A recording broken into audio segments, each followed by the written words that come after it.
Okay, so as part of creating great characters, let's go through a character profile example. And first I want to talk with you about different strategies for creating your characters. The key, of course, is to discover who your character can be. Now I'm going to give you three quick ways to do that. The first is what I call the front door, where you create the character profile before you write your screenplay. What this does is it allows you to kind of compare what you have for an idea for the story to the actual character, kind of put them together, write in your initial ideas. Then the back door. You continue to create the profile as you write the screenplay. So every time you make an improvement to that character, every time the character does something new or unexpected that you like, you add that to the profile. And the other possibility is what I call the side door, which means you're going to pitch this character to a friend and have them fill in the profile.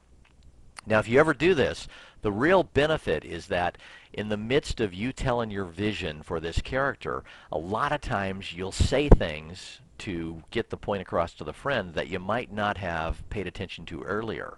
And sometimes you'll clarify it in a way you've never seen before. So it is well worth doing. Plus, you can get their ideas and feedback, and who knows what they might come up with. As you saw before, this is our character profile, and we're going to take a character named Jessie and run her through the profile. Now, her role in the story, in this particular story, is she's the lead male's daughter, and this would be like a romantic comedy. Her age and description, she's 5 years old, dark hair, engaging smile. So we've given a general description there. We may come back later and add something else to it that kind of fits what a description might be like in a screenplay. Next is core traits, and before we jump into that, let me address something that I see a lot of times. People have a tendency to take one trait and expand it into 10 different versions. So if you take a look at this, imagine for a moment you've got a character who is charismatic, and then the next trait, and this is what I see a lot of times, they'll say leader, and then the next one they'll say outgoing, and the next one they'll say inspiring. And in reality, all four of these are pretty much part of the same thing. It's like what they've done is they've taken the one trait that's going to show up most for that character, and they're just listing four versions of it. Larger than life, same thing, mesmerizing, expressive, all of these could be part of charismatic. Now, let me show you how I like to do it. Usually what I like to do, there's actually three different patterns we present in the Pro Series, but this is one of them. I like to list how they present themselves from an external perspective, as in what's the image they're going to deliver. What is their emotional state? What is their intellectual state? And do they have a subtext trait? So let's take Jessie. She's 5 years old. Externally, she comes across as charismatic. Now, in this movie, what she's going to consider to be her main job is to find a wife for her dad, right? So the other part, so she's going to be very charismatic and she's going to be outgoing and making this happen, but at the same time, she's also fragile emotionally. So if something doesn't work, it completely crushes her. On an intellectual perspective, I'd say she's a very smart little girl, and from a subtext perspective, she is sneaky. So our character is charismatic but sneaky.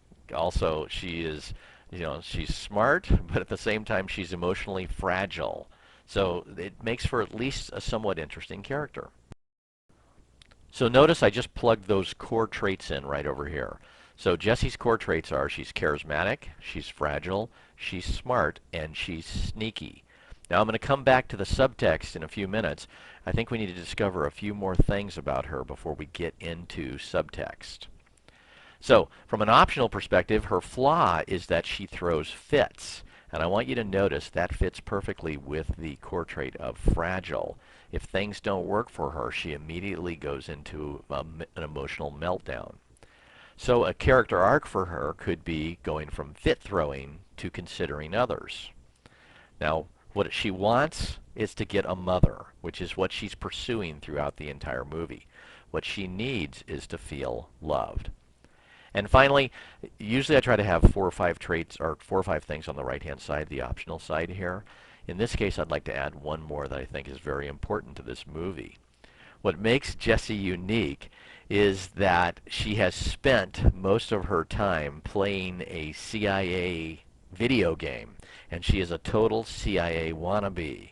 Now, this does two things. One is it gives us something for her to focus around, but second, it now gives us her character subtext logline.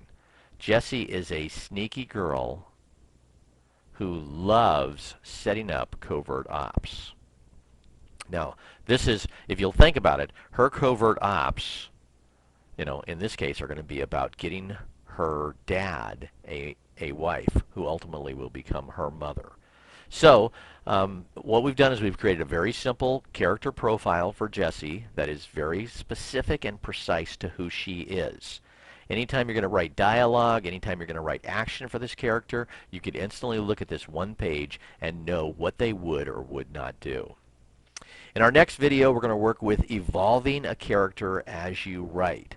So what happens when you go into the second, third, fourth draft of your script and you suddenly see this character starting to do new things that you really like?